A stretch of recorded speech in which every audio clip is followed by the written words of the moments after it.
may paupahan na lupa at bahay, sige, discuss natin yung mga nagpapaupa ng residential unit or bahay. Iba ito sa commercial unit, guys, yung for business purposes.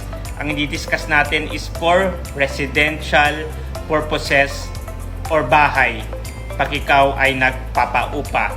Hello guys, my name is George. I'm a freelancer tax advisor at GA Consulting. What we do is we are empowering online freelancers through simple and stress-free tax compliance. Yes, meron pong tax ang nagpapaupa ng bahay. Kailangan mo mag-register at kailangan mo rin mag-file ng tax. So ano ba ang mga kailangan mong i-file usually?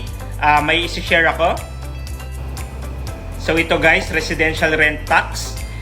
Dalawang scenario pag residential. Scenario 1, pag ang monthly rental per unit ay hindi lumalagpas ng 15,000 per month. Monthly rental yan guys, 15,000 or less.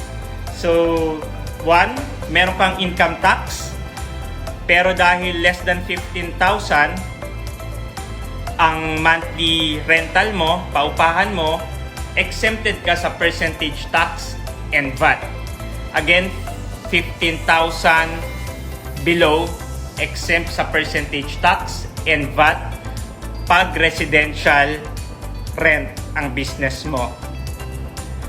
Pangalawang scenario naman, pag lumalagpas naman ng 15,000, so 15,001 above, ito ang kailangan mong i-file or i-comply. Number 1, meron kang income tax, same lang na scenario 1. Pangalawa naman, meron kang percentage tax. Pag pinagsama mo lahat ng pinaparentahan mong unit, pero hindi ka lumagpas ng 3 million per year, meron kang 3% percentage tax na kailangan bayaran. Aside pa yon sa income tax kung meron ka man kailangan bayaran dyan. Paano naman pag lumagpas ng 3 million yung paupahan mo, tapos ang unit, ang monthly rental ng mga nagre-rent sa'yo lagpas ng 15,000, for example 16,000 per month ang paupahan mo, tapos lumagpas ka ng 3 million sa isang taon pag pinagsama mo lahat ng umuupa sa'yo, tapos 1 year, meron kang kailangan bayaran na 12% VAT. Hindi mo na kailangan bayaran to number 2. Pag lumagpas ng 3 million, VAT ang kailangan mong bayaran. So, ganun siya guys. Kung makikita nyo, kailangan din mag-register ng mga nagpapaupa dahil kahit sa alinmang scenario, merong income tax. Paano ka makakapag-file ng income tax? Mag-register ka muna kay BIR as a lessor. So, ganun siya guys.